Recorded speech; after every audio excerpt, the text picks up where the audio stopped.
We're going to use this familiar example to practice writing our null and alternative hypothesis for our hypothesis test. So again, HHS, Harris Health System, says that their proportion of employees is 0.87 that get a flu shot. Our sample indicated 300 employees that were sampled, 249 received their flu shot.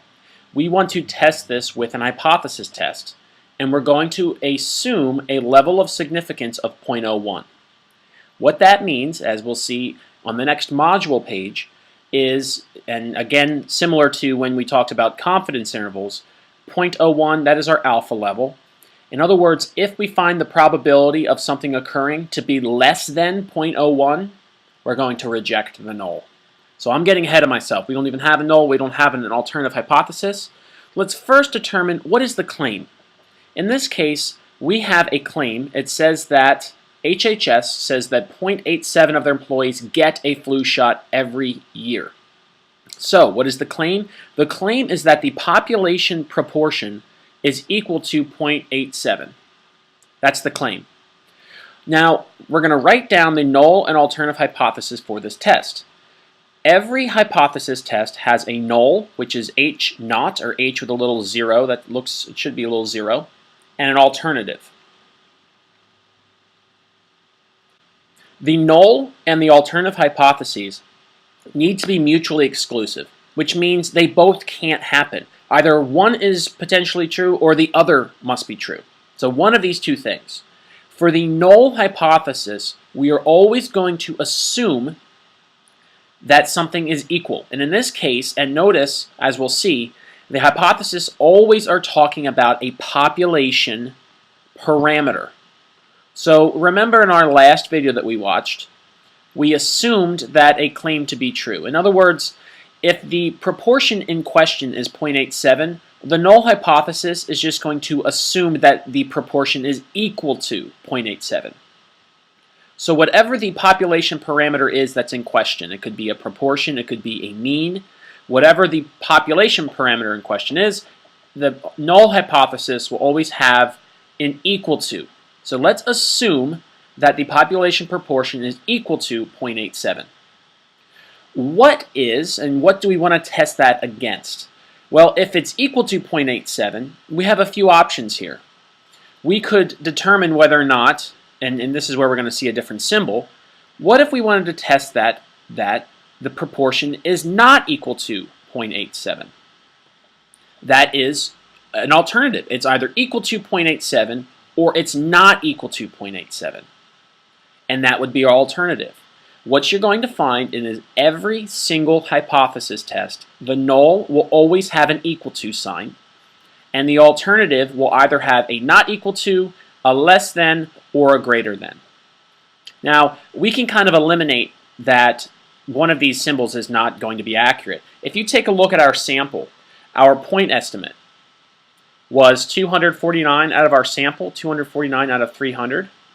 And if you were to put that in your calculator, we get, remember, approximately 0.83. Right? We get 0.83 exactly, actually. So given our evidence, so we're assuming that it's equal to 0.87, and the evidence that we're using to test that claim is that we got a 0.83 as our sample. So we don't want to test that against a claim that the proportion is greater than 0.87 because we don't have evidence to support that.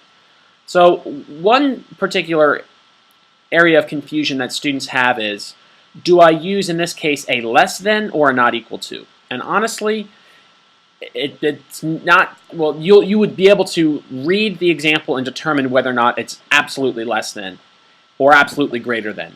In this example, we're not necessarily concerned that it's less than. We just want to say, you know what, they're claiming it's 0.87. We want to know, let's see if it's not equal to 0.87. So that's why it's a not equal to sign. If it seems a little confusing now, that's not surprising. As we go over some more examples, this will start to make a little bit more sense. What you need to know is that the null will always assume that a population parameter is equal to some value, and the alternative will either use a not equal to, less than, or greater than that same population parameter.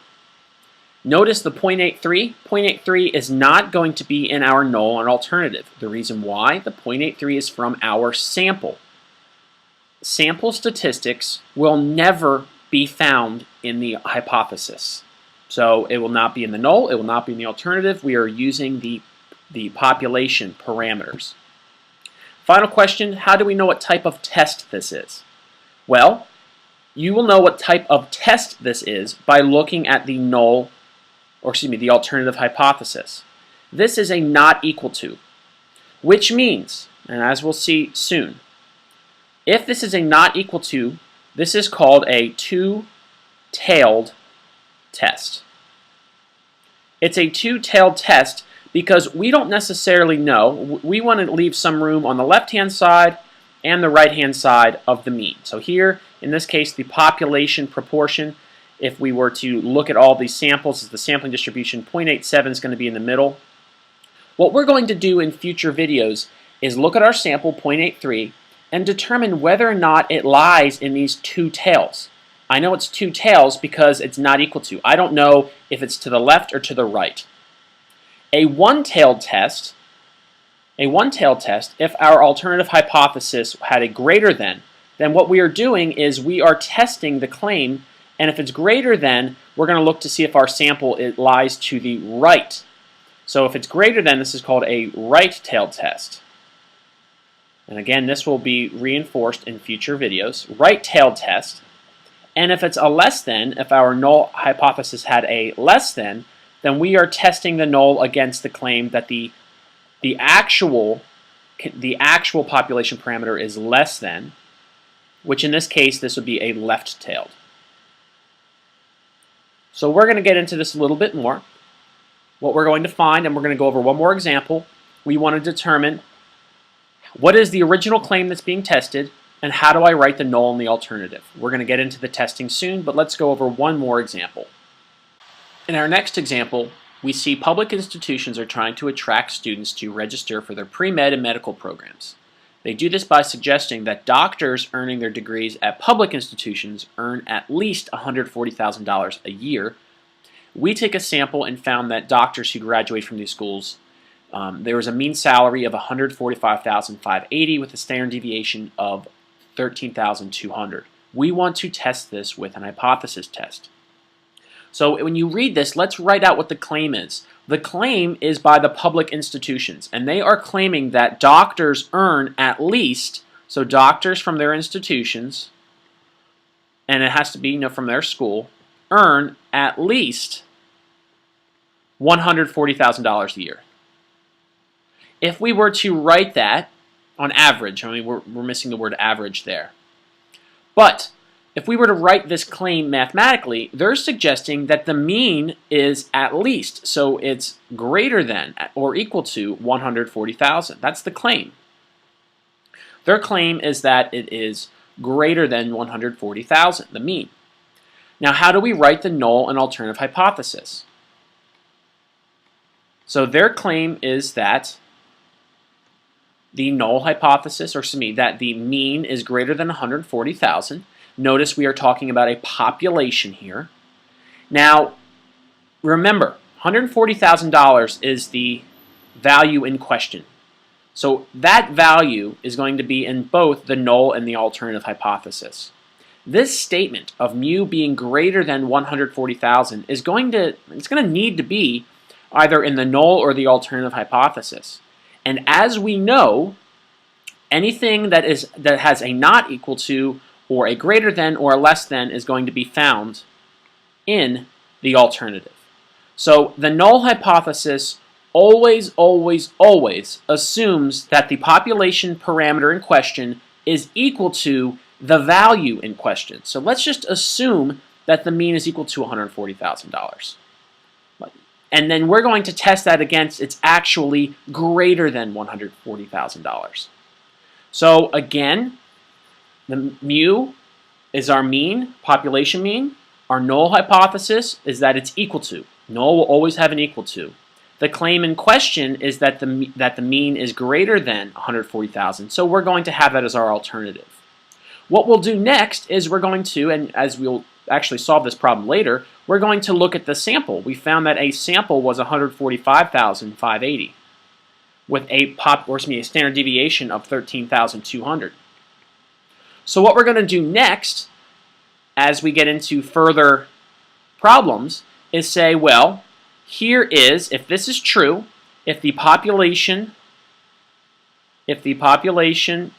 mean is $140,000, and we got a sample of 145,580, is that unusual? Is that too unusual to happen? When we ask the question, what type of test is this? Well, we look here. We're testing against the mean greater than. So we want to know, are the values out here? So this is called a right-tailed test. Right-tailed test. Because we are interested in the population parameter, and we're interested in observing values greater than the mean. In this case would be 140,000. So if we're greater than, we're going to be to the right. This is a right-tailed test.